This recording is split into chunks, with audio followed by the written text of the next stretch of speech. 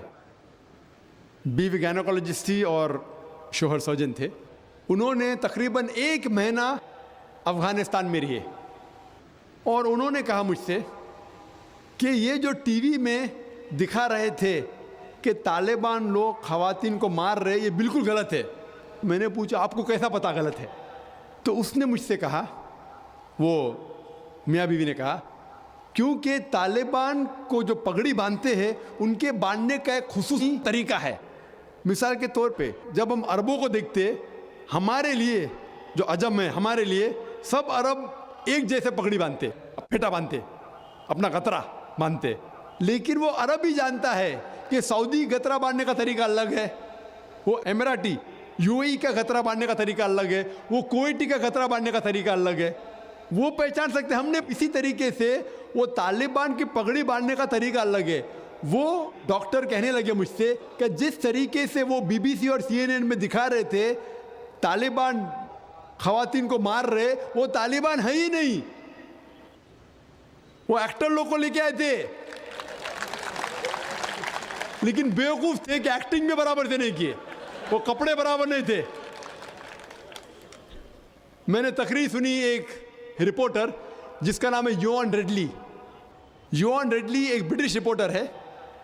جب اٹیک ہوتا ہے امریکہ کا افغانستان پہ, بھائی صاحب کو دکھ ہو رہا تھا جب میں نے کہا کہ امریکہ ٹیررسٹ ہے, دکھ ہو رہا تھا ان کو. جارج بش اگر آپ کے رشتہ دار تو معافی چاہتا ہوں میں. تو یوان ریڈلی جو تھی, یوان ریڈلی ایک رپورٹر ہے, برٹش رپورٹر, سفید ہے, وائٹ یوروپین. اس کو بھیجتے ہیں افغانستان میں تحقیق کرنے کے لیے طالبان کے بارے میں. وہ سارے تحقیق کرتے اور پورے ٹائم وہ نقاب میں رہتی ہے, حجاب میں رہتی ہے. ایک بار کیمرہ گر جاتا ہے اور اس کا راز فاش ہو جاتا ہے, تو طالبان اسے پکڑتے ہیں, 6 دن تک اسے قید کرتے ہیں. اور جس طریقے سے طالبان نے اس کے ساتھ برتاؤ کیا وہ اس لیکچر میں کہتی ہے کہ لوگ جب انہیں پکڑتے ہیں تو بولتے کون اس کے ساتھ ہے, تو آدمی کو لے کے آتے, پھر اس کو لے کے جاتے ہیں اور سب لوگ گھیر لیتے. تو وہ سوچتی ہے ابھی چند منٹوں میں یہ جاہل لوگ میرا قتل کر لیں گے.